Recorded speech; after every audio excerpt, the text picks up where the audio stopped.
మనమందరం కళ్ళు మూసుకున్నట్లయితే చిన్న ప్రార్థన చేసుకుని వాక్యమానం ధ్యానించుకుందాం. పరిశుద్ధుడైన దేవా, ఈ పరిశుద్ధమైన పాదములకు స్తోత్రము ప్రభువా.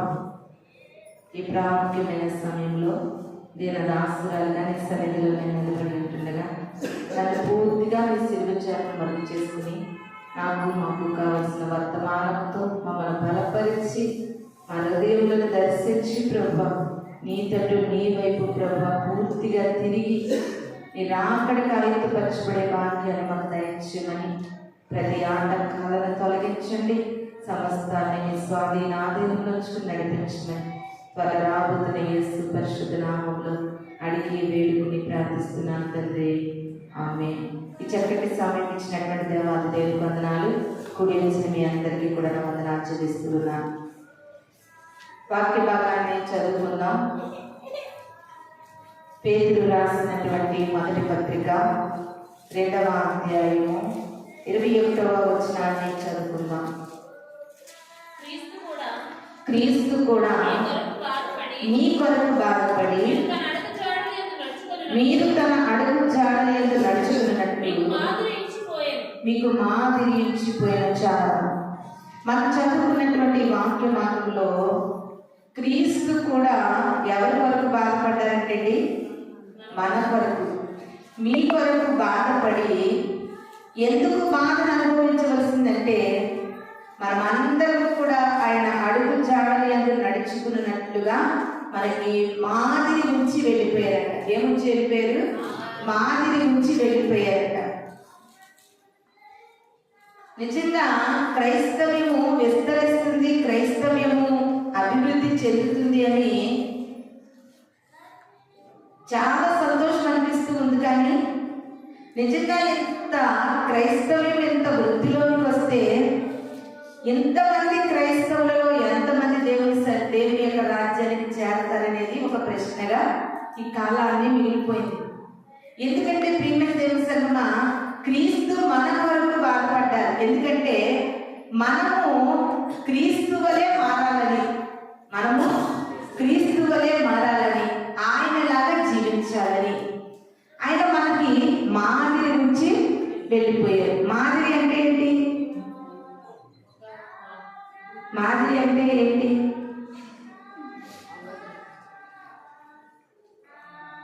ఇప్పుడు నేనున్నాననుకో, నేను ఇక్కడ మాట్లాడుతుండగా సేమ్ నాలాగా ఇక్కడ నిలబడి ఇంకొకరు మాట్లాడారనుకో, దాన్ని ఏమంటారు? మాదిరి అంటారు. మాదిరి అంటే ఒక మాటతో చెప్పాలంటే, ఇక్కడ నేను వాక్యం చదువుతున్నాను అనుకో, మళ్ళీ మిమ్మల్ని వాక్యం చదవమంటే నేను చదివిన వాక్యం మళ్ళీ మిమ్మల్ని చదవమంటే మీరు చదవాలి. అది మాదిరి. అలాగే క్రీస్తు మన కొరకు మాదిరి నుంచి వెళ్ళిపోతే ఆయన మన కొరకు ఈ లోకంలో ఎలా జీవించారు, ఏ విధంగా ఉన్నారు అనేది మాదిరి నుంచి మనకు వెళ్ళిపోయారు. ఎలా తగ్గించుకున్నారు, ఎలా భక్తి జీవితాన్ని కొనసాగించారు, ఎలా ప్రార్థన శక్తితో బ్రతికారు, ఎలా భక్తి భయంతో బ్రతికారు, ఎవరి నుండి ఎలా తప్పించబడి, ఎలా అంటుకోకుండా లోకమాల్యం అంటకుండా బ్రతికారు. ఇలాగా క్రీస్తు పరిశుద్ధుడిగానే లోకానికి వచ్చి పరిశుద్ధినిగానే లోకంలో చనిపోయారు. అయితే జీవిస్తున్న మనం అందరం కూడా పరిశుద్ధులుగా దేవుని వలె మనం మార్చబడాలి. దేవుని వలె మనం జాలిగల హృదయంగా మార్చబడాలి. దేవునిలా మనం తగ్గించుకోవాలి. ఇలాగా క్రీస్తు అనేకమైన మాదిరి మనం ఉంచి వెళ్ళిపోయారు. నాకైతే ఆత్మలో ఒక ప్రేరణ ఏంటంటే, యేసు క్రీస్తు ప్రభు వారు ఎన్ని సంవత్సరాలు జీవించారు? ఎవరు చెప్తారు కరెక్ట్గా? 33.5 సంవత్సరాలు జీవించారు. 33.5 సంవత్సరాల్లోనే వ్యక్తి ఎలా బ్రతకాలో అలా బ్రతికి చూపించారు. ఈ లోకంలో ఒక మనిషి దేవునికి ఇష్టకరంగా ఎలా బ్రతకాలో అలా బ్రతికి చూపించేశారు ఆయన. ఎన్ని సంవత్సరాలు? 33.5 సంవత్సరాలు. మరి ఈ లోకంలో జీవిస్తున్నటువంటి ఒక మనిషి ఆయుష్ సగటున 70 సంవత్సరాలు, అధిక బలం ఉన్నాయి కదా 80 సంవత్సరాలు. 80 సంవత్సరాలు జీవించిన మనిషికి క్రీస్తు వలె మాదిరి కలిగి బ్రతకడం రావట్లేదు. క్రీస్తు వలె మాదిరి కలిగి బ్రతకడం రావట్లేదు. నేను అనుకుంటున్నాను మనకు సంవత్సరాలు జరుగుతూ ఉన్నాయి, కానీ మన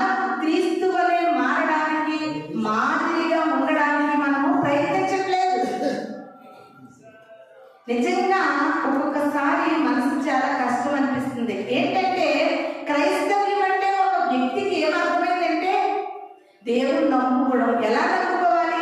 ఆపదలో నమ్ముకోవాలి. ఎలా నమ్ముకోవాలి? కష్టంలో నమ్ముకోవాలి. ఎలా నమ్ముకోవాలి? మనకు అవసరతలు కలిగినప్పుడు నమ్ముకోవాలి. మరి ఎప్పుడు వదిలేయాలి? చెడుగానే వదిలేయాలి. ఇదే నా క్రైస్తవ్యానికి అర్థమవుతుంది. చూడండి, ఏదైనా ఒక టిఫిన్ తెచ్చుకుని తినేసిన తర్వాత ఆ పేపర్ మనం ఏం చేస్తున్నాం? పాడేస్తున్నాం. దేవుణ్ణి కూడా ఈ దినాన్ని దేవుని బిడ్డలైనటువంటి క్రైస్తవులు కూడా అలా ఉపయోగించుకుంటున్నారు దేవుణ్ణి. నేను నా ఊహ వచ్చినప్పటి నుండి కూడా ఇప్పటికీ వందలాది మంది ప్రజలు నా జీవితంలో ఎంతో మందిని నేను కళ్ళారా చూడగలిగాను.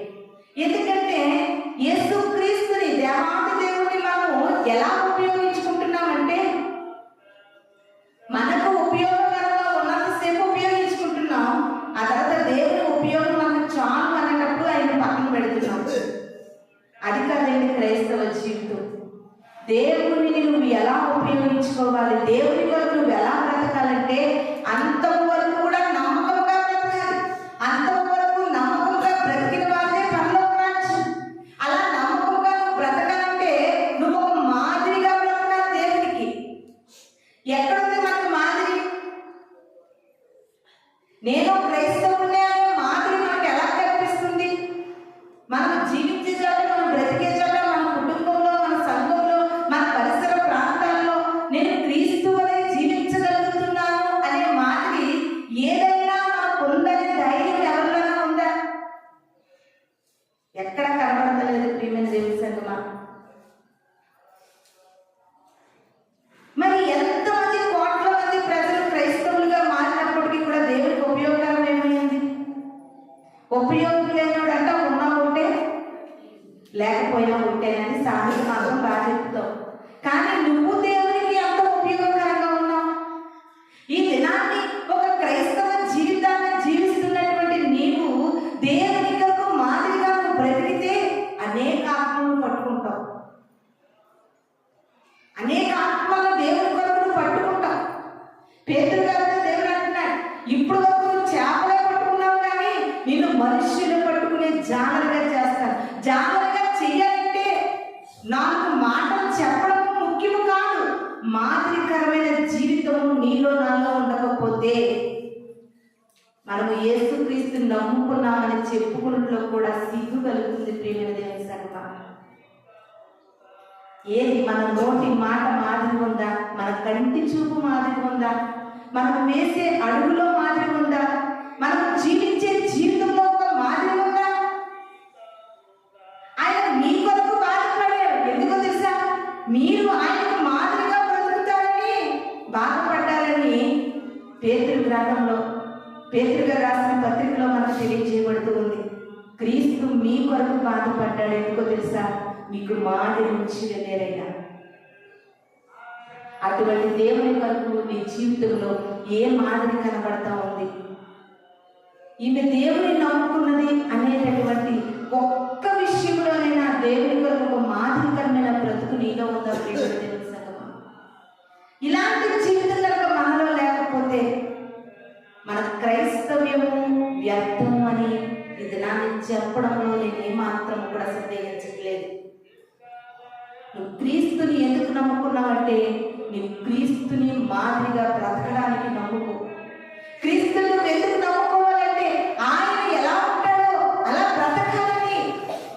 ఒకవేళ నువ్వు రోజు రోజు దినదినము సంవత్సరాలు గడిచిపోతున్నాయి, ఆయన ఎన్నో ముసలికాలం వచ్చే వరకు బతికేలేదు. 33.5 సంవత్సరాలు బ్రతికాడు. మంచి ఎవరి ప్రాయంలో ఆయన సిలువకు అప్పగించుకున్నారు. నీకు 70 దాటినా, 60 దాటినా, 40 దాటినా, 30 దాటినా నీలో మాదిరి లేదు. మాదిరి లేని జీవితాలు బూడిద లాంటివి. ఎందుకంటే ఆ బూడిది అక్కడ పెట్టినప్పుడు గాలి వేస్తే ఎగిరిపోతా ఉంటాం. నీవు కూడా అంతే. మాదిరి లేని జీవితాలు ఎక్కడ ఎలా ఎటువైపు లోకంలో తిరుగుతాయో తెలియదు. ప్రియమైన దేవుని సంగమా, ఒక్కసారి గమనించుకో. క్రీస్తుని నువ్వు ఎందుకు నమ్ముకోవాలంటే ఆయనకు మాదిరిగా నీ బ్రతకాలని ఒక ఆలోచనతో నమ్ముకో. నీ కుటుంబంలో నువ్వు ఒక మాదిరిగా ఉండడానికి నువ్వు బ్రతకాలని నమ్ముకో. నీ బిడ్డలకు ఒక మాదిరిగా నువ్వు ఉండడానికి నమ్ముకో. ఇది నాకు నువ్వు ఒక క్రైస్తవునిగా జీవిస్తున్నావు. అన్య జనాంగంలో నువ్వు క్రీస్తు బిడ్డగా ఒక మాదిరిగా కనపడాలని దేవుని నువ్వు నమ్ముకోవాలి. కానీ మన అవసరతలకి అక్కర్లకి దేవుని నమ్ముకోవడము కాదు. అలాగంటే ఈ అవసరతలు అక్కర్లు ఎలా తిరిగితే మనకి ఎలా తీరితే ఎలా పరిష్కారం అంటే నువ్వు దేవుని కొరకు ఒక నమ్మకత్వపు జీవితాన్ని మాదిరిగా బ్రతకడం ప్రారంభించు. ఆటోమేటిక్గా నీ సమస్యలు పరిస్థితులు అన్నీ కూడా దేవుడు మార్చగలిగిన దేవుడు. దినాన్ని మనమందరం కూడా దేవుడు మన కొరకు బాధపడ్డాడండి అని చెప్పగలిగినటువంటి నిజంగా హృదయపూర్వకమైన వేదన, దుఃఖము, బాధ క్రీస్తుని కొరకు బాధపడ్డాడని కనుక నువ్వు అనుకోగలిగితే నువ్వు ఆయన మాదిరిగా బ్రతుకుతావని ఇది నాన్ని ప్రభు మనకి సెలవిస్తూ ఉన్నారండి. తీతుకు రాసినటువంటి పత్రిక 2వ అధ్యాయం 7వ వచనాన్ని చదువుకుందాం. తీతుకు రాసిన పత్రిక 2వ అధ్యాయం 7వ వచనం. పరపక్షమందు వాడు మనలను గూర్చి చెడు మాట ఏది చెప్పలేక సిగ్గుపడినట్లు అన్నిటిలో నేను నీవే సత్కార్యముల విషయమై మాదిరి కనపరుచుకును. నీ ఉపదేశము మోసము లేనిదిగాను మాన్యమైనదిగాను నిరాక్షేపమైన హితవాక్యముతో కూడినదిగాను ఉండవలెను. హల్లెలూయా, హల్లెలూయా. అపోస్తలుడైన పౌలు గారు తీతుకు రాసిన పత్రికలో చక్కని మాట సెలవిస్తూ ఉన్నారు. పరపక్షమందు ఉండువాడు. ఏ పక్షమందు? పరపక్షమందు అంటే దేవుని పక్షమందు బ్రతకలేనివాడు, దేవుని కొరకు జీవించలేనివాడు, దేవుని సన్నిధికి రాలేనివాడు, వారందరూ ఎక్కడున్నారంటే పరపక్షమందు ఉన్నారు. అలాంటి పరపక్షమందు ఉన్నటువంటి మనుషులు నీ మీద నిందారోపణలను నిందించకుండా ఉండాలంటే, నిన్ను గూర్చి చెడుగా మాట్లాడకుండా, నిన్ను గూర్చి చెడుగా చెప్పకుండా, నిన్ను సిగ్గుపడేటట్లుగా చేయకుండా ఉండాలంటే నువ్వు క్రీస్తుకు మాదిరిగా జీవించాలని వాక్యం సెలవిస్తూ ఉంది. సత్కార్యముల విషయంలో ఎలా ఉండాలంటే మాదిరిగా ఉండాలి. సత్కార్యముల విషయంలో మాదిరిగా ఉండాలి. నిజముగా ఇదినాన్ని ఎక్కువ సాతాను ఎవరిని మృంగుదునాని గర్జించు సింహము వలె ఎదురు చూస్తూ ఉంది. ప్రియమైన దేవుని సంగమా, యేసు క్రీస్తుని లోకంలో ఆయన ఎంతో ప్రేమిస్తూ ఉన్నాడు. అవునండి, దేవునికి మనం అంటే ఎంతో ఇష్టం. ఎంత ఇష్టం అంటే మన కొరకు ప్రాణం పెట్టేంతగా ఇష్టం. మరి సాతాను గారికి ఎవరి ఇష్టం? మనమే ఇష్టం. దేవునికి ఏది ఇష్టమో సాతానుకి కూడా అదే ఇష్టము. ప్రియమైన దేవుని సంగమా, ఆ సాతాను మనలను దేవునికి ఇష్ట ప్రకారంగా జీవిస్తున్న మన జీవితాలను తప్పుతో పట్టించడానికి, మనలను దేవుని మార్గంలో నడవకుండా చేయడానికి సకల విధాల ప్రయత్నాలు జరుగుతూ ఉన్నాయి. అది మనం ఎన్నో సంఘటనలు, ఎన్నో న్యూస్ ఛానల్లో, మన జీవితాల్లో, మన సమాజంలో మనం చూస్తూ ఉన్నాం. ప్రతి ఒక్కొక్క వ్యక్తి పైన, కుటుంబాల పైన, వ్యక్తిగతంగాను కుటుంబ పరముగాను కూడా సాతాను అటాక్ చేస్తూ ఉంది. ఏ కుటుంబాల్లో కూడా కొంతమంది చెప్పుకుంటున్నారు, కొంతమంది చెప్పుకోలేకపోతున్నారు. మనశ్శాంతి అనేది లేదు, సమాధానం అనేది లేదు, ప్రేమ అనేది లేదు, కుటుంబ ఐక్యత అనేది ఎక్కడా కనబడలేదు. ప్రియమైన దేవుని సంగమా, ఇవి జరగకపోవడానికి గల కారణం ఏంటంటే యెహోషువ గారు అంటున్నారు, నేను నా ఇంటి వారు యెహోవాను సేవిస్తాం. ముందు యెహోషువ ఒక నాయకుడిగా, కుటుంబానికి ఒక యజమానిగా, దేవునికి ఇష్టకరమైన మాదిరిగా యెహోషువ నిలబడినప్పుడు కుటుంబం అంతా నిలబడింది. ప్రియమైన దేవుని సంగమా, అబ్రహాము నిలబడినప్పుడు కుటుంబం అంతా నిలబడింది. ఇస్సాకు నిలబడినప్పుడు కుటుంబం అంతా నిలబడింది. ఈ దినాన్ని నువ్వు అనేక క్రైస్తవులకు మాదిరిగా కాదు, నీ బిడ్డలకు ఒక మాదిరిగా ఉండాలి. నీ బిడ్డలకి ఒక మాదిరిగా ఉండాలి.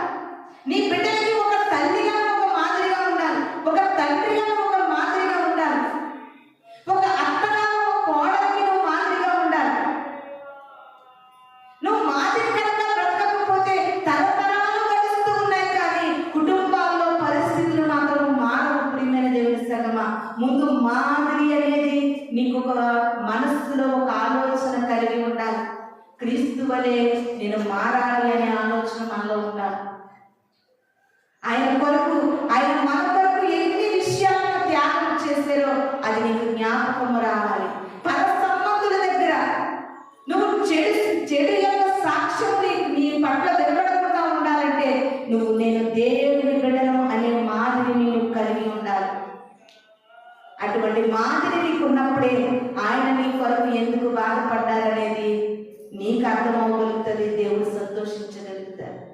ఎంతమంది దేవుడు నమ్ముకున్నారనేది లెక్క కాదు ప్రియమైన దేవుని సంగమా. ఎంతమంది దేవునికి మాదిరిగా బ్రతికారనేది లెక్క. అపోస్తులైన మా పౌలు గారు దేవునికి మాదిరిగా బ్రతికారు. అనేక మంది శిష్యులు దేవునికి మాదిరిగా బ్రతికారు. దేవుడు అనేకుల కొరకు ఆయన బాధపడి ఆయన ప్రాణాలు అర్పించినట్లుగా ఆయన శిష్యులు కూడా ఆయన మాదిరిగా బ్రతికి ప్రాణాలు అర్పించారు. మన భారతదేశానికి మొట్టమొదటిసారిగా సువార్తను అందజేసిన వారు ఎవరంటే తోమా గారు. హల్లెలూయా. మన భారతదేశానికి మొట్టమొదటిగా సువార్తను క్రీస్తుని పరిచయం చేసింది, సిలువలో ప్రాణం పెట్టిన క్రీస్తుని పరిచయం చేసింది ఎవరంటే తోమా గారు. ఆ తోమా గారు కేరళ రాష్ట్రానికి వచ్చినప్పుడు ఆయన యొక్క మద్రాసులో మొట్టమొదటి చర్చి తోమా గారు కట్టారంటే అది కూడా ఉంది. క్రీస్తు సిలువలో మరణిస్తే తోమా గారు సువార్త ప్రకటించడం వల్ల అక్కడ ఉన్నటువంటి బ్రాహ్మణ తెగకి చెందిన వారు తోమా గారిని బల్లెముతో పొడిసి చంపేశారు. అందరికీ ఒక మాదిరి ఉంది అపోస్తలులకి. అందుకనే దేవుడు 12 మంది అపోస్తలులకి పరలోక రాజ్యంలో 12 సింహాసనాలను ఏర్పాటు చేశాడు. ఇది నాన్ని ప్రాణం ఇచ్చేంతగా నువ్వేముండవు కానీ, అంత ప్రాణం ఇచ్చేంతగా మనం ఉండలేము కానీ, దేవుని కొరకు మాదిరికరంగా బ్రతకడానికి నువ్వు ఏమి ఇవ్వగలుగుతావు? ఒక తగ్గింపును నువ్వు జీవించగలుగుతావా? గర్వాన్ని నువ్వు విడిచిపెట్టగలుగుతావా? అతిశయాన్ని నువ్వు విడిచిపెట్టగలుగుతావా? అహంకారాన్ని నువ్వు విడిచిపెట్టగలుగుతావా? నిన్ను నీవు తగ్గించుకుని రిక్తునిగా చేసుకుని దేవుని కొరకు మాదిరిగా నువ్వు బ్రతకగలుగుతావా? ప్రియమైన దేవుని సంగమా, ఎంతో మంది ఆయనకు మాదిరిగా బ్రతికేరు. ఇది నాని నువ్వు వచ్చి వెళ్ళడం రోజులు గడుస్తున్నాయి, సంవత్సరాలు గడుస్తున్నాయి, నీ వయస్సు బయటపడుతూ ఉంది, నీ వయస్సు పెరుగుతుంది, కానీ నీకు లాభం ఏంటి? దేవుని కొరకు నువ్వు మాదిరిగా ఉండనంతసేపు వయస్సు వచ్చి గతించిపోయిన తర్వాత చచ్చిపోయిన తర్వాత లాభం ఏంటి? అన్నిటిలో క్రైస్తవుడు లాభాన్ని కోరుకుంటున్నాడు కానీ దేవుని పట్ల నా ఆత్మకు లాభము ఎలా చేకూరుతుంది అనే ఆలోచన ఒక్కరిలో కూడా కనబడతలేదు. ప్రియమైన దేవుని సంగమా, శారీరకమైనటువంటి ఆలోచనతోనే ప్రతి మనిషి ఎక్కువగా క్రైస్తవులు కూడా అదే బాటలో పోతున్నారు కానీ ఆత్మను దేవుని కొరకు సిద్ధపరచుకునే మాదిరికరమైన జీవితాల కొరకు పోరాటం చేసే వారు ఎవరు కూడా కనబడట్లేదు. బైబిల్ గ్రంథాన్ని చదవండి అని మీకందరికీ అవస్థలు నేను చెప్తున్నాను. ఈ బైబిల్ మనకి జ్ఞానాన్ని నేర్పిస్తూ ఉంది. ఈ బైబిల్లో అంతు చిక్కని జ్ఞానం ఉంది. ఎవరికి సంబంధించిన జ్ఞానం వారికి ఇందులో పొందుపరచబడి ఉంది. కానీ నువ్వు బైబిల్ చదవవు, నువ్వు బైబిల్ తెరవవు. అందుకే జ్ఞానం లేక నా జనులు నశించిపోతున్నారని దేవుడు సెలవిస్తూ ఉన్నాడు. ప్రియమైన దేవుని సంగమా, పూర్వపు కాలాన్ని చాలాసార్లు మీకు చెప్పినా నేను చెప్పడమే గుర్తుపెట్టుకోవడం ఉండదు కదా, ఎన్నిసార్లన్నా చెప్పచ్చు, మీకు గుర్తుపెట్టుకోరు కదా మీరు.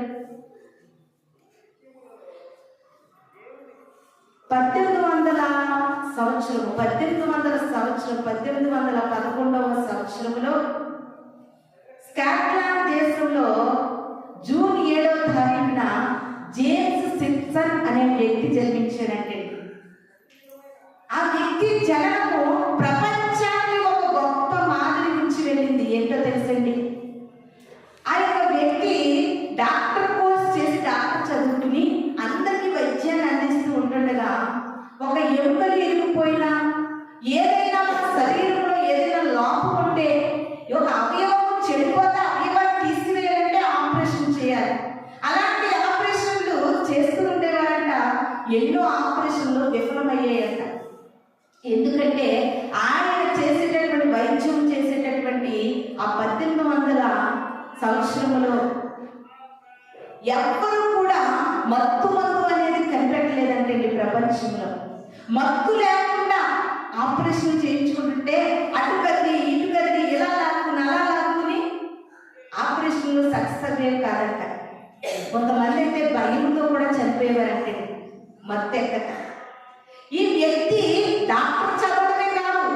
బైబిల్ ఎక్కువ చదివేవాడంట. జాగ్రత్తగా ఆలోచించండి. ఎవరైతే బైబిల్ ఎక్కువగా చదువుతున్నారో వాళ్ళు మహాపండితులు అవుతారు. ప్రియమైన దేవుని వారు జ్ఞానం సంపాదించుకుంటారు. బైబిల్ చదువుతూ ఉంటే జ్ఞానయుక్తులు మనలోనికి వెళ్తాయి. బైబిల్ చదవాలి.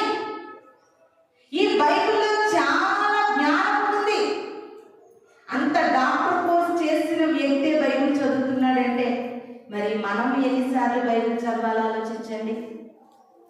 ఒకవేళ చదవకపోతే ఈ 2026 సంవత్సరం నీ జీవితంలో బైబిల్ చదవాలనే ఒక గురి పెట్టుకోండి. కంపల్సరిగా బైబిల్ కంప్లీట్ చేయడానికి ప్రయత్నించండి. చదువు వచ్చిన ప్రతి ఒక్కరు కూడా బైబిల్ చదువుతూ ఉంటే ఆదికాండంలో ఆదాముకు దేవుడు గాఢ నిద్ర కలుగజేసే పక్కలో నుండి ఎముకను తీసాడంటే, అదే ఆదాముకి గాఢ నిద్ర కలిగించకపోతే ఎముకను తీనిస్తాడా? ఎముకను తీనిస్తాడా? ఆ పక్కన కట్ చేస్తాడా? పొయ్యిస్తాడా? అవదు. అప్పుడు బైబిల్ చదవడం వల్ల ఆయనకి జ్ఞానం ఏమొచ్చిందంటే, మనుషులందరికీ కూడా ఆపరేషన్లు సక్సెస్ అవ్వాలంటే ముందు ఏమి ఇవ్వాలి? మత్తు గాఢ నిద్రలోనికి వాళ్ళు వెళ్ళాలి. గాఢ నిద్రలోనికి వాళ్ళు వెళితేనే ఇంకా వాళ్ళని పోజ్ చేసినా ఎన్ని చేసినా వాళ్ళకి తెలియదు, వాళ్ళు మాట్లాడరు. అప్పుడే ఆపరేషన్లు సక్సెస్ అవుతాయని అప్పుడు అన్నాడంటండి ప్రభువా, ఆదామును గాఢ నిద్ర కలిగి చేసినట్లుగా ప్రతి మనిషికి కూడా మత్తునిచ్చే పదార్థం ఏమిటో నాకు తెలియచేయండి అయ్యా అని ప్రార్థన చేయడం ప్రారంభించాడంట. ప్రార్థన చేయగా దేవుడు క్లోరోఫామ్ అనేటటువంటి మందుని అతనికి తెలియజేశాడంట. ప్రేమైన దేవుని సంగమం, ఏం కట్టుకథలు కాదండి.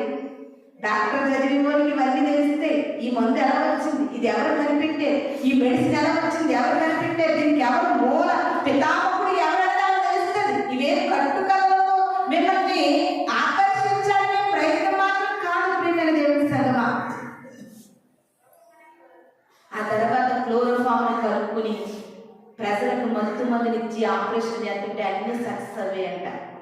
మీడియా వారు వచ్చి అడుగుతున్నారంట, ప్రపంచంలో ఎంత మందికి లేని జ్ఞానం ఆలోచన నీకు ఎలా వచ్చింది? బైబిల్ ఇచ్చింది. హల్లెలూయా, హల్లెలూయా. బైబిల్ వచ్చింది. ఈ బైబిల్లో అనేకమైన సంగతులను చూసి ప్రపంచంలో ఇప్పుడు వెలుగులోనికి వచ్చినటువంటి అన్ని కూడా బైబిల్లో నుండి చదివే శాస్త్రజ్ఞులు కనుగొన్నారు.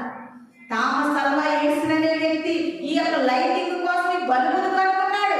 అది బైబిల్ నుండి సంపాదించినటువంటి జ్ఞానమే. ప్రియమైన దేవుని సంగమా, ఎన్నెన్నో ఉన్నాయి బైబిల్ ద్వారా జ్ఞానం. ఇది నీ జీవితాన్ని ఎలా నడవాలి, నీ జీవితంలో ఎలా సంతోషాన్ని సంపాదించుకోవాలి, నీ కుటుంబంలో నువ్వు ఎలా సంతోషంతో బ్రతకాలి, నీ బిడ్డలను ఎలా దేవునిలో నడిపించుకోవాలి, ఎలా నువ్వు దేవుని కొరకు బ్రతకాలి, నువ్వు దేవుని కొరకు ఎలా మాదిరిగా ఉండాలంటే నువ్వేం చేయాలి? బైబిల్ చదవాలి. అన్నీ నేర్పిస్తుంది బైబిల్, అన్నీ నేర్పిస్తుంది. ప్రియమైన దేవుని సంగమా, బైబిల్ ఇదనాన్ని ఈ బైబిల్ను చదివితే నువ్వు దేవుని కొరకు మాదిరిగా ఎలా బ్రతకాలో కూడా ఈ బైబిల్ నీకు నేర్పిస్తుంది. మాదిరి లేని జీవితాలు వ్యర్థము. ప్రియమైన దేవుని సంగమా, మాదిరికరంగా బ్రతకాలి. ప్రతి ఒక్క క్రైస్తవులు కూడా మాదిరికరంగా బ్రతికితేనే ఇది నాన్ని మనము దేవుని రాజ్యానికి చేరగలము. యాకోబు పత్రిక 5వ అధ్యాయము 10వ వచనం చదువుకుందామండి. యాకోబు పత్రిక 5వ అధ్యాయము 10వ వచనం. నా సహోదరులారా, ప్రభు నామమున రోధించినటువంటి ప్రవక్తలను 5:10, యాకోబు 5:10 చదవడం. నా సహోదరులారా, ప్రభు నామమున బోధించిన ప్రవక్తలను శ్రమానుభవములను ఓపికను మాదిరిగా పెట్టుకుని. హల్లెలూయా, హల్లెలూయా. నా సహోదరులారా, ఎంత చక్కటి మాటలు చూడండి. నా సహోదరులారా, ప్రభు కొరకు ఎంతో మంది ప్రాణాలను ఇచ్చారు, ఎంతో మంది ఓపికతో, ఎంతో మంది ఎన్నో శ్రమలను అనుభవించారు. వారందరినీ కూడా మీరు ఎలా ఉండాలంటే మాదిరిగా పెట్టుకోవాలంట. మనందరం కూడా ఎలా పెట్టుకోవాలండి? మాదిరిగా పెట్టుకోవాలంట. వాక్యం అంటుంది, మీరు ఏలియా వంటి మానవ స్వభావం కలగాలి. ఏలియా దేవుని కొరకు ఖచ్చితంగా బ్రతికిన చెప్పినట్లుగా నీవెందుకు బ్రతకలేకపోతున్నావు? అనేకమైన అపోస్తులు ప్రాణత్యాగాలు చేసినట్లుగా నీవెందుకు దేవుని కొరకు మాదిరిగా బ్రతకలేకపోతున్నావు? అనేకమైన మిషనరీస్ రంగ వైభవం లాంటి జీవితాలను విడిచిపెట్టి ఈ భారతదేశం వచ్చి అక్కడ వారికి ఉండేటటువంటి ఉష్ణోగ్రత ఎండ వేడి తక్కువ, అలాంటి వారు ఇక్కడ ఉన్నటువంటి ఎండ వేడిని తట్టుకోలేని పరిస్థితుల్లో ఇక్కడికి వచ్చి ఎన్నో పాఠశాలలు, ఎన్నో కళాశాలలు, ఎన్నో వైద్యశాలలు, ఎన్నో మందిరాలు, ఇవన్నీ మిషనరీల యొక్క త్యాగం. ప్రియమైన దేవుని సంగమా, మనం ఇవన్నీ కూడా జ్ఞాపకం చేసుకోవాలి. ఆ మాయగారి సెల్ ఫోన్ చేతిలో పెట్టుకుని ఆడు రీల్స్ ఈడు రీల్స్ చూసి నువ్వు రీల్స్ చేస్తూ ఆడెగుని ఈడెగుని నువ్వెగుతూ జ్ఞానం అంతా సెల్ ఫోన్లో ఉందండి. మిషనరీస్ త్యాగాన్ని కొట్టండి, బోల్డ్ వస్తాయి.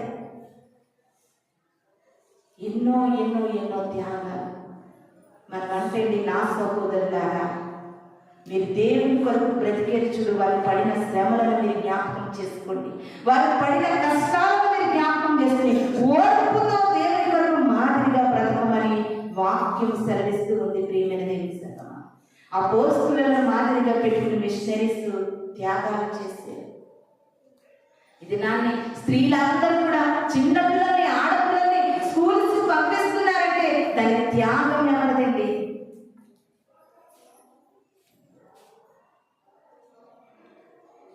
ప్రతి ఒక్కరి యొక్క ఈ లోకపు ఈ యొక్క డెవలప్మెంట్ అన్నిటికీ కూడా క్రైస్తవుని త్యాగం ఉంది. ప్రియమైన దేవుని సంగమా, ప్రతిదీ కూడా క్రైస్తవుని యొక్క త్యాగం ఉంది. నీ త్యాగం ఏంటి? స్కూల్కి వెళ్ళడం రావడం, కాలేజీకి వెళ్ళడం రావడం, వండి తినేయడం, తిరగబడడం, ఇదే నీ త్యాగం. దేవుని కొరకు మాదిరికరమైన త్యాగము ఇది నా ఎవరిలోని కూడా కనబడట్లేదు. ప్రియమైన దేవుని సంగమా, నిజంగా అటువంటివన్నీ చూస్తే కళ్ళల్లో నుండి నీళ్లు రాలుతూ ఉంటాయి. అది చేస్తున్నటువంటి త్యాగాలు ప్రతి ఒక్కరు కూడా క్రీస్తుకు మాదిరిగా బ్రతకాలంటే నీవు ఒక త్యాగపూరితమైన జీవితాన్ని జీవించాలి. అలాంటి త్యాగం చేయడానికి నేనున్నానయ్యా అని యెషయా గారు చెప్పినట్లుగా నీవుండాలి. ప్రియమైన దేవుని సంగమా, ఈ బ్రతుకు అనకూడదు, కానీ జంతువులు కూడా బ్రతికేస్తున్నాయి, తిని త్రాగి పడుకుని లేచి ఆ టైం వచ్చాక తెచ్చిపోతున్నాయి. వాటికి మనకి కూడా సంబంధం లేదు, తేడా కనబడట్లేదు. క్రైస్తవులుగా జీవిస్తున్న నీవెలా ఉన్నావో అన్నిలు కూడా అలాగే ఉన్నారంటుందండి వాక్యము. నీవేంటి దేవుని కొరకు మాదిరి చూపించేది? గుండెల మీద చెయ్యేసుకుంటే నిన్ను బట్టి నువ్వే సిగ్గుపడవలసిన అవసరం ఉంది. దేవుని కొరకు మనము మాదిరి కలిగి బ్రతకాలని మీకు అందరికీ కూడా తెలియజేస్తూ ఉన్నాను. 1 తిమోతికి రాసిన పత్రిక 4వ అధ్యాయం 2వ వచనం. 1 తిమోతికి రాసిన పత్రిక 4వ అధ్యాయం 2వ వచనం. చెప్పాము, దయ్యముల బోధనే లక్ష్యముంచి విశ్వాస భ్రష్టులు అగుదురని ఆత్మ తేటగా చెప్పుచున్నాడు. అబద్ధికులు వాదవేయబడిన మనస్సాక్షి గలవారై వివాహాన్ని నిషేధించుచు సత్య విషయమై అనుభవం గల విశ్వాసులు కృతజ్ఞతాస్తుతులు చెల్లించి పుచ్చుకుని నిమిత్తము దేవుడు సృష్టించిన ఆహార వస్తువులను తినుట మానవలని చెప్పుచుందురు. ఎంతో మంది ప్రియమైన దేవుని సంగమా, దేవుని వాక్యముల పట్ల ఇలాంటి వాక్యాలు అనేది చెప్పడానికి చాలా మంది ఇష్టపడట్లేదు. ఎందుకంటే కొన్ని మాటలు మనకి నొప్పిని కలిగిస్తాయి. నొప్పిని కలిగించిన చోటే స్వస్థత ఉందని గ్రహించు. నొప్పి కలగకపోతే మనకి స్వస్థత లేదండి. మన ఆత్మకు పట్టినటువంటి రోగులకు స్వస్థత కావాలంటే వాక్యము ఉన్నట్లుగా చెబితే నీకు నొప్పి కలుగుతుంది. చాలా మంది అటువంటి వాక్యములు బోధించట్లేదని తిమోతికి రాసిన పత్రికలో అపోస్తలుడైన పౌలు గారు సెలవిస్తూ ఉన్నారు. ఈ బ్రతికేటటువంటి కొద్ది జీవితం కొరకైనా దేవుని విషయంలో మనము మాదిరి కలిగి బ్రతకాలని మీకు తెలియజేస్తూ ఉన్నాను. అదే తిమోతికి రాసిన పత్రిక 1వ అధ్యాయం 16వ వచనాన్ని చదువుకుందాం. ఆయనను నిత్య జీవము నిమిత్తము తనను విశ్వసింపబో వారికి నేను మాదిరిగా ఉండులాగున యేసుక్రీస్తుల పూర్ణమైన దీర్ఘశాంతము ఆ ప్రధాన పాపినైన నా యందు కనపరచినట్లు నేను కనికరింపబడితిని. హల్లెలూయా, హల్లెలూయా. నిజంగా ఒకప్పుడు నేను దోషకుడును, హింసకుడును, హానికరుడను. ఒకప్పుడు నేను యేసుక్రీస్తుని అంటే అసహించుకున్న వ్యక్తిని. అలాంటి వ్యక్తినైనా నన్ను కోరుకుని ఆయనకు మాదిరిగా ఉండడానికి దేవుడు నన్ను వాడుకుంటున్నాడు. అందును బట్టి నేను కనికరింపబడ్డానంటున్నారు అపోస్తలుడైన పౌలు గారు. దేవుని కనికరము నీ మీద ఉంటే ప్రియమైన దేవుని సంగమా, ఆటోమేటిక్గా నువ్వు దేవునిలా మారడానికి ప్రయత్నిస్తావు. దేవునికి మాదిరిగా ఉండడానికి నువ్వు ప్రయత్నిస్తావు. దేవునికి మాదిరిగా బ్రతకడానికి ప్రయత్నిస్తావు. అనేకుల ఎదుట దేవునికి మాదిరిగా బ్రతికినప్పుడు దేవుని నామానికి మహిమ కలిగినట్లుగా నువ్వు జీవిస్తావు. ప్రియమైన దేవుని సంగమా, ముఖ్యంగా క్రైస్తవుడునైనందుకు ఆయన నీ కొరకు బాధపడింది కాదు. నువ్వు ఇంకా మాదిరిగా బతకపోతే ఈ లోకంలో ఇప్పటికే ఆయన నీ కొరకే బాధపడుతున్నాడు. ఎందుకు క్రైస్తవుడిగా జీవిస్తున్నావని, ఎందుకు క్రైస్తవుడిగా నువ్వు బ్రతుకుతున్నావు? అప్పుడు బాధ పెట్టారు, ఇప్పుడు కూడా మీరు నన్ను బాధ పెట్టేవారిగా ఉన్నారని ప్రభు వాపోతున్నారు. దేవుని సంగమా, మాదిరి నీలో ఉండాలి, మాదిరి నీలో ఉండాలి. మాదిరి లేకపోతే, మాదిరి లేనటువంటి భక్తి మనలో ఉండకూడదు. ప్రియమైన దేవుని సంగమా, ఒక్కసారి ఆలోచించు, ఆయన త్యాగాన్ని ఆలోచించు. ఆయన మన కొరకు చేసినటువంటి గొప్ప త్యాగము ఈ లోకంలో ఎవరు చేయలేదండి, ఎవరు చేయలేదు. ప్రియమైన దేవుని సంగమా, ఆయన త్యాగము మరువలేనిది, మరిచిపోలేదు. ఆయనను నమ్ముకుంటున్న నీవు ఆయన కొరకు ఒక మాదిరిగా, ఎక్కడున్నప్పటికీ ఒక సాక్షిగా దేవునికి మహిమకరంగా బ్రతకాలని మీకు అందరికీ కూడా తెలియజేస్తూ ఉన్నాను. లాస్ట్గా ఒక మాట చూసుకుని మనం ముగించుకుందాం. యోహాను రాసినటువంటి సువార్త 13వ అధ్యాయం 15వ వచనం. యోహాను సువార్త 13వ అధ్యాయం 15వ వచనం. చదవండి. నేను మీకు చేసిన ప్రకారము మీరు చేయవలనని మీరు మాదిరిగా ఎలా చేసిరి. దాసుడు తన యజమాని కంటే గొప్పవాడు కాడు, పంపబడిన వాడు తను పంపిన వాడి కంటే గొప్పవాడు కాడని మీతో నిశ్చయముగా చెప్పుచున్నాను. హల్లెలూయా, హల్లెలూయా. యేసుక్రీస్తు ప్రభువు అంటున్నారు, నేను ఎలా చేసానో అలా మీరు చేయాలని నేను ఇష్టపడుతూ ఉన్నాను. నేను ఎలా జీవించాను అలాంటి పరిశుద్ధత మీలో ఉండాలని, అలాంటి పవిత్రత మీలో ఉండాలి, అలాంటి తగ్గింపు మీలో ఉండాలి, అలాంటి ఆసక్తి మీలో ఉండాలి, అలాంటి ఆరాటం మీలో ఉండాలి, దేవుని కొరకు ఒక పోరాటం మీలో ఉండాలని ప్రభువు ఆశపడుతూ ఉన్నారు. ప్రియమైన దేవుని సంగమా, నిజముగా దేవుడు అంటున్నారు, యెషయా నా కొరకు ప్రకటించే వారు ఎవరు కనబడతలేదయ్యా. పిల్లలను కన్నాను, పెంచాను, వారు నా మాట వినకుండా నా మీదే తిరుగుబడిపోతున్నారయ్యా. ఆకాశము ఆలకించమని, భూమిని ఆలకించమని నా వేదన బాధ నేను చెప్పుకుంటున్నాను, కానీ నా బిడ్డలైన వాళ్ళు, నా ప్రజలైన వారు నా మాట వినట్లేదు. నన్ను ప్రకటించడానికి ఎవరైనా కావాలంటే యెషయా గారు అంటున్నారు, ఎవరో ఎందుకు ప్రభువా, నేనున్నా అంటున్నారు. ప్రియమైన దేవుని సంగమా, ఇది నాని దేవుడు మనతో మాట్లాడుతున్నారు. ఎంతో మంది పెద్ద పెద్ద సంఘాల్లో పెద్ద పెద్ద సంఖ్య కలిగిన క్రైస్తవులు ఉన్నారు. ఎవరిలో కూడా నాకు మాదిరి లేదు అని దేవుడు మాట్లాడుతుండగా నీ మనసులో ప్రభువా, నీ కొరకు నేను మాదిరిగా బ్రతకగలుగుతానని ఆలోచనను కలిగి ఉండాలి. ప్రియమైన దేవుని సంగమా, ప్రతి చోట కూడా దేవునికి మాదిరిగానే ఉండాలి. ఆయన పుట్టుక నుండి మరణించేంత వరకు కూడా మనకు మాదిరిని మించి వెళ్ళాడు. ఆయన పుట్టుక ఒక మాదిరి. రాజులకు రాజు, ప్రభువులకు ప్రభు అయిన దేవుడు పశువుల శాలలో ఆ భయంకరమైనటువంటి స్మెల్తో అక్కడుండే వాతావరణం, ఆ పడుకోబెట్టడానికి కూడా స్థలం లేక పశువుల తొట్టులో పరుండబెట్టినట్లుగా దేవుడు మనకు మాదిరి ప్రతి విషయంలో కూడా ఆయన మనకు మాదిరి ఉంచాడు. ప్రియమైన దేవుని ఆయన లాస్ట్కి సిలువకి ఎక్కేటప్పుడు ఆయన వస్త్రాలను కూడా లేకుండా చేసేసాడు. ఆయన వస్త్రాలు చీపులు వేసేసాడు. ఎంత నిత్తుమిగా దిగంబరిగా ఆయన మన కొరకు ఎంత త్యాగం చేసినటువంటి దేవునికి ఈ వాక్యం ఆలపించినటువంటి నీవు ఒక్క విషయంలోనైనా నీ కొరకు నేను మాదిరిగా బ్రతుకుతానైనా అనేటటువంటి నిర్ణయం తీసుకుని దేవుని కొరకు మాదిరికరమైన క్రైస్తవులుగా మనము జీవించాలని ఈ కొద్ది మాటలు దేవుడు మన వెనుకడిలో దీవించి ఆశీర్వదించినగాక. మనమందరం కూడా కళ్ళు మూసుకున్నట్లయితే చిన్న ప్రార్థన చేసుకుందాం. స్తోత్రము స్తోత్రము స్తోత్రము స్తోత్రము స్తోత్రములు పరిశుద్ధుడా నీకు స్తోత్రములు చెల్లించుకుంటున్నాం ప్రభువా. అయ్యా మా కొరకు మీరు బాధలు తండ్రి, మీ కొరకు మేము ప్రభువా మాదిరి కలిగిన జీవితాలు జీవించాలని మాకు మాదిరి నుంచి వెళ్ళిపోయారు ప్రభువా. మాకంటూ ఏమీ అర్థము కావట్లేదు తండ్రి. దేవుడంటే మా అవసరతల కొరకు అక్కర్ల కొరకే అనుకుంటున్నాము, కానీ నీ కొరకు మేము ఒక మాదిరిగా బ్రతకాలనే ఆలోచన మేము కలిగి ఉండలేకపోయామయ్యా.